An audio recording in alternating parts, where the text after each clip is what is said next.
Бүгүн Жалал Абадта тарыхый күн болгону турат. Анткени Садыр Жапаров Жалал Абадтагы эл аралык аэропорттун курулушуна капсула салууда.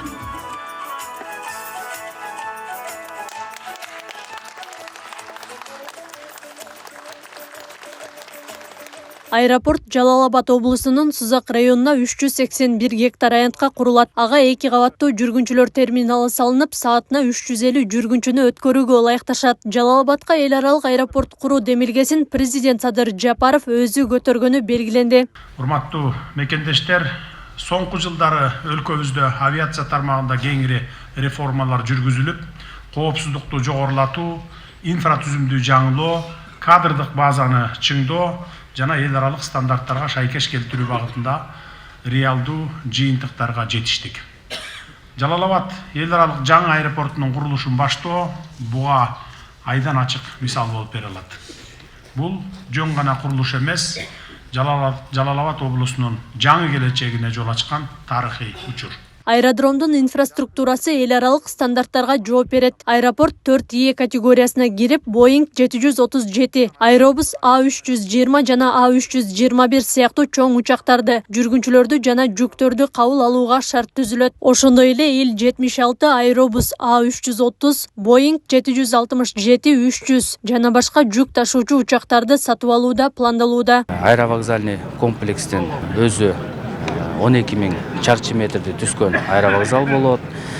Азыркы талаптарга жооп бере турган бүт эл аралык жабдуулар менен камсыздалат. Андан башка жанагы техникалар менен камсыздалат.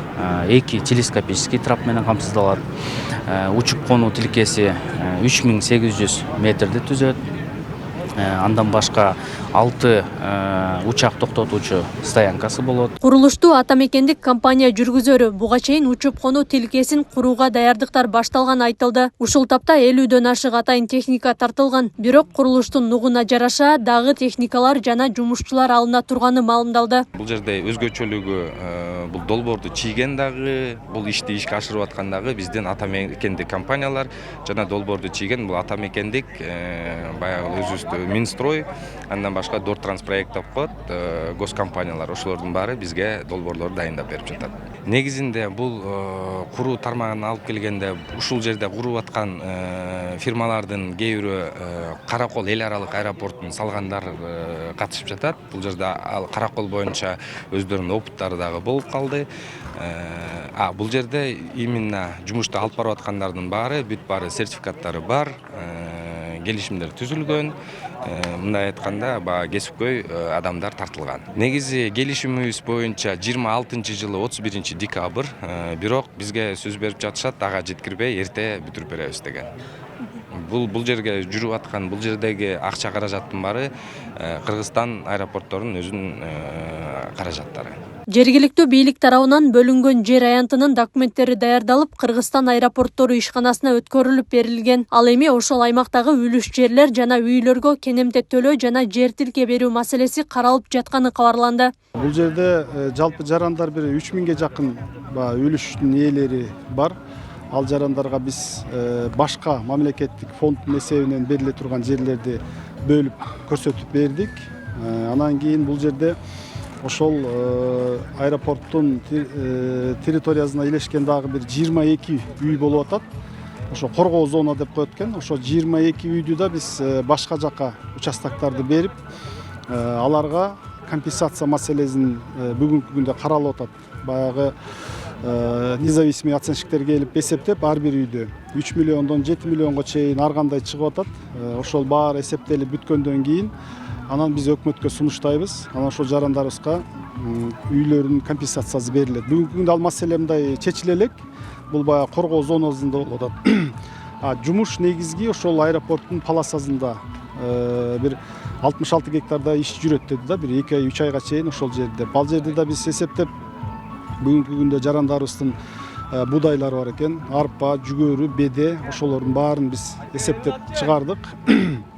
эгер ошол өкмөт тараптан кандайдыр бир чечим чыгып буларга баягы компенсация берилет десе ал жагын төлөтүп беребиз. Мындай тарыхый окуя жергиликтүү тургундарды дагы кубандырбай койгон жок. Анткени жаңы аба майдан жүргүнчүлөргө ыңгайлуу каттам, жумуш орундары болуп эле чектелбестен туризм жана экономикага салым кошоорун айтышат. Ошол биздин бүгүнкү бийликтеги отурган өкүмдарлардын